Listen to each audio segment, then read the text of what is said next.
बिस्मिल्लाहिर्रहमानिर्रहीम, अस्सलाम वालेकुम। मैं मुज़म्मिल अवान इस खबर के साथ हाजिर हूँ कि सरगोदा की इंसदाद दहशतगर्दी की अदालत के जज उनके खत के ऊपर तौहीन अदालत के नोटिस जारी कर दिए गए। Chief justice Lahore high court justice Malik Shahzad, ये मामला क्या है इसके ऊपर बात करूंगा, बहुत डिटेल के साथ करूंगा। दूसरा मामला इलेक्शन ट्राइब्यूनल्स का, जिस पर election commission of Pakistan supreme court में यह कह चुका है कि लाहौर हाई कोर्ट ने इलेक्शन ट्राइब्यूनल्स के ऊपर जो फैसला दिया ये मुतनाज़े है और लाहौर हाई कोर्ट का ये इख्तियार नहीं है।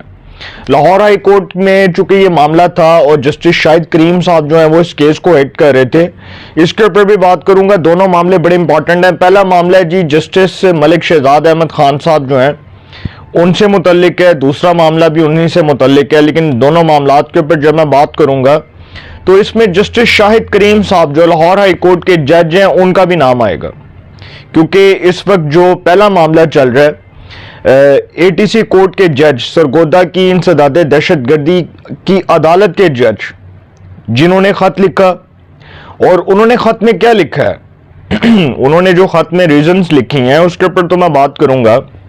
उन्होंने खत में अपने कुछ खदशात का इजहार किया और जिन खदशात का इजहार किया उन्हीं खदशात के इजहार की बुनियाद पर justice Malik Shahzad, chief justice Lahore high court, जो अब सुप्रीम कोर्ट के जज के तौर पर हलफ उठाएंगे, क्योंकि लाहौर हाई कोर्ट से उनकी टर्म पूरी, क्योंकि वो सीनियरिटी में मोस्ट सीनियर थे। अब justice Shujaat Ali Khan Lahore high court के नए चीफ जस्टिस होंगे। तो सर जस्टिस मलिक शहजाद ने जाते जाते जो है ना तौहीन अदालत के नोटिस जारी कर दिए। अब ये मामला 29 जून को लाहौर हाई कोर्ट में दोबारा से इसकी हेयरिंग होगी और इस केस को हेड करेंगे जस्टिस शाहिद करीम साहब। अब ये मामला है क्या, जस्टिस शाहिद करीम साहब जो है उनके ऊपर तो मैंने बात कर दी है। इस पर जी जो सरगोदा की इंसदाद दहशतगर्दी की अदालत के जज थे, इनके खत पर अज खुद नोटिस लिया गया था और जो आज खुद नोटिस लिया गया था इसमें जज साहब ने अपने खत में लिखा था कि आईएसआई के जो अफसर हैं उनसे मुलाकात के लिए मुझ पर दबाव डाला गया और मुझे कहा गया कि जी आप मुझसे मुलाकात करें। तो मैंने मुलाकात करने से इनकार कर दिया। मैंने कहा कि जी मैं मुलाकात नहीं कर सकता, तो लिहाजा जी मेरे घर में जो है ना वो बिजली का बिल ज़्यादा आ गया। अच्छा, ये रीज़न वो दे रहे हैं और इस पर अब सोशल मीडिया के ऊपर कह के लग रहे हैं। और मैं नहीं कह रहा, ये कुछ लोग कह रहे हैं ये इमरान खान की मोहब्बत में हो रहा है। ये कुछ लोगों का कहना है, पाकिस्तान के कुछ जय्यद सहाफ़ियों का कहना है, पाकिस्तान के कुछ जो हमारे जो बड़े सीनियर जो एक्सपर्ट्स हैं, पॉलिटिकल एक्सपर्ट्स, उनका कहना है। अच्छा, अब ये मामला है क्या, दरअसल देखें उन्होंने कहा कि जी आईएसआई के जो है ना वो अफसर वो मुझे मुलाकात के लिए कह रहे थे, मैंने मुलाकात के लिए इनकार किया तो मुझे उसके बाद जी बिजली का बिल आ गया। मैं अदालत में चला गया, मैंने अदालत के सामने जाकर अपना मौक़िफ़ रखा, अदालत ने इस पर अज खुद नोटिस लिया, लाहौर हाई कोर्ट ने इसके ऊपर अज खुद नोटिस लिया। मैंने खत लिखा चीफ जस्टिस मलिक शहजाद को। अब वो खत जो है सुनने में आ रहा है वो सुप्रीम कोर्ट में भी पेश होगा। अब सुप्रीम कोर्ट के सामने भी वो खत रखा जाएगा। अच्छा, अब मामला देखें है क्या कि वो कहते हैं कि जी मुझ पे दबाव था। अच्छा, अगर आप पर दबाव था तो आपने खत लिख दिया, आपके चीफ जस्टिस मलिक शहजाद ने उसको नोटिस लिया, उन्होंने तौहीन अदालत के नोटिस जारी कर दिए। जस्टिस मलिक शहजाद साहब ने एटीसी अदालत के जज के खत के ऊपर RPO Sargodha, CTD regional officer, DSP और एसएचओ को तौहीन अदालत के नोटिस जारी कर दिए। आरओसीटीडी ये एक हसास तरीन शख्सियत होती है। 27 जून जी नोटिस जारी हुए हैं, 27 जून के लिए, ठीक है। और जस्टिस मलिक शहजाद जो हैं वो अब इस केस को हेड करेंगे और 27 जून को जस्टिस शाहिद करीम जो हैं 27 जून को इस केस को हेड करेंगे। जस्टिस शाहिद करीम की अदालत में इस केस की समाअत होगी और उसके बाद जी अब ये भी फैसला आया कि अदालत ने एटीसी अदालत के जज के खतूत सुप्रीम कोर्ट के बेंच में भिजवाने का हुक्म दे दिया। सुभान अल्लाह। अब इस केस की जो समाअत होगी लाहौर हाई कोर्ट में तो होगी, लेकिन लाहौर हाई कोर्ट ने जज साहब के जो खतूत हैं वो सुप्रीम कोर्ट में भिजवाने का फैसला कर दिया कि जो सुप्रीम कोर्ट का इसके ऊपर एक बेंच बनेगा, जो बेंच इसकी हेयरिंग करेगा, उसके सामने ये मौक़िफ़ रखा जाएगा। ये तो पहला मामला था। दूसरा मामला इलेक्शन ट्राइब्यूनल्स का। देखें, इलेक्शन ट्राइब्यूनल्स के ऊपर जस्टिस मलिक शहजाद साहब ने भी आपको पता है कि उन्होंने भी एक फैसला दिया हुआ है, जस्टिस शाहिद करीम और जस्टिस मलिक शहजाद। और लाहौर हाई कोर्ट जो है इसके हवाले से इलेक्शन ट्राइब्यूनल्स तश्कील देने का जो फैसला दिया था, लाहौर हाई कोर्ट के फैसले पर chief justice justice Malik Shahzad ने 8 ट्राइब्यूनल्स की तश्कील के अहकामात जारी किए थे। इसकी डिटेल्स मैं आपके सामने रखने जा रहा हूँ। इलेक्शन कमीशन में अहम इजलास मुनक्किद हुआ। इलेक्शन कमीशन के इजलास में justice Malik Shahzad, chief justice Lahore high court और जस्टिस शाहिद करीम के खिलाफ जुडिशल काउंसिल में सदारती रेफरेंस भिजवाने पर मुशावरत हुई।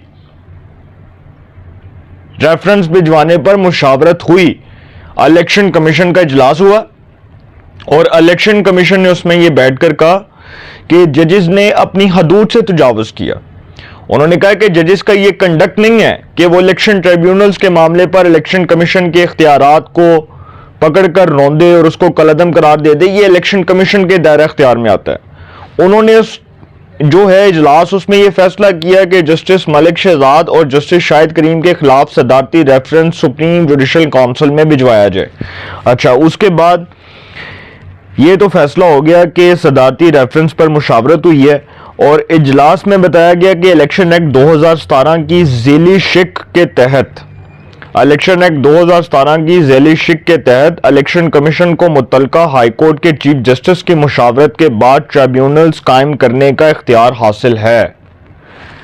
14 जून सुप्रीम कोर्ट ने इलेक्शन कमीशन की लाहौर हाई कोर्ट के इलेक्शन ट्राइब्यूनल्स तश्कील करने के फैसले के खिलाफ दरख्वास्त समाअत के लिए मुकर्रर की थी।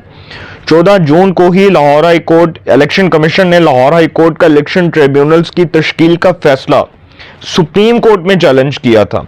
इलेक्शन कमीशन ने लाहौर हाई कोर्ट के जज जस्टिस शाहिद करीम के फैसले के खिलाफ अपील दायर की, क्योंकि ये फैसला आई थिंक ये सुनने में उन्होंने भी दिया। दरख्वास्त में मौक़िफ़ अपनाया गया था कि इलेक्शन ट्राइब्यूनल्स की तश्कील इलेक्शन कमीशन का इख्तियार है। लाहौर हाई कोर्ट ट्राइब्यूनल्स की तश्कील का फैसला खिलाफ कानून है और हाई कोर्ट इलेक्शन कमीशन के इख्तियारात इस्तेमाल नहीं कर सकती। 12 जून को chief justice Lahore high court justice Malik Shahzad ने 8 ट्राइब्यूनल्स की तश्कील के अहकामात जारी किए थे। इलेक्शन कमीशन ने सुप्रीम कोर्ट से लाहौर हाई कोर्ट के फैसले को कलअदम करार देने की इस्तदा की थी। अब सुनते जाइएगा। सुप्रीम कोर्ट ने इलेक्शन ट्राइब्यूनल्स की तश्कील का फैसला मुअत्तल करने की इलेक्शन कमीशन की इस्तदा मुस्तरद कर दी। ये केस जो था इसकी हियरिंग हो रही थी सुप्रीम कोर्ट में। 2 रुकनी bench chief justice of Pakistan की सरबराही में इस केस की समाअत कर रहा था। Justice Qazi Faez Isa chief justice of Pakistan और जस्टिस नईम अख्तर अफगान। ठीक है, चीफ जस्टिस काजी फाइज ईसा की सरबराही में 2 रुकनी बेंच ने इस केस की समाअत की। चीफ जस्टिस काजी फाइज ईसा और जस्टिस नईम अख्तर अफगान इस केस की समाअत कर रहे थे। सुप्रीम कोर्ट ने इलेक्शन ट्राइब्यूनल्स के मामले पर लार्जर बेंच तश्कील देने का फैसला कर लिया। इस पर एक लार्जर बेंच बनेगा। माइट बी पॉसिबल 9 रुकनी बन जाए, 8 रुकनी बन जाए, 7 रुकनी, वैसे तो 5 रुकनी लार्जर बेंच होता है।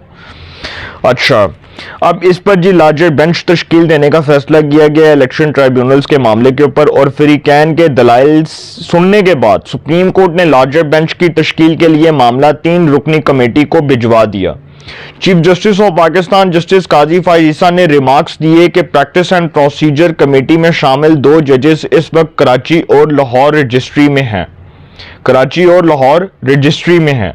प्रैक्टिस एंड प्रोसीजर कमेटी का इजलास आइंदा हफ्ते होगा।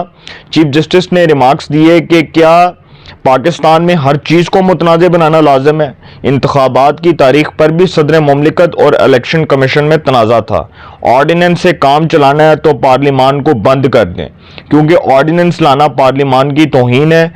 ये रिटायर्ड जजेस का कानून कब बनाया गया? सदारती ऑर्डिनेंस के जरिए तब्दीली कैसे की जा सकती है? एक तरफ पार्लिमान ने कानून बनाया है, पार्लिमान के कानून के बाद ऑर्डिनेंस कैसे लाया जा सकता है? ऑर्डिनेंस लाने की वजह क्या थी? इमरजेंसी थी। इलेक्शन एक्ट तो पार्लिमान की ख्वाहिश थी। ये ऑर्डिनेंस किसकी ख्वाहिश थी? क्या इलेक्शन कमीशन और चीफ जस्टिस एक दूसरे से मुलाकात नहीं कर सकते?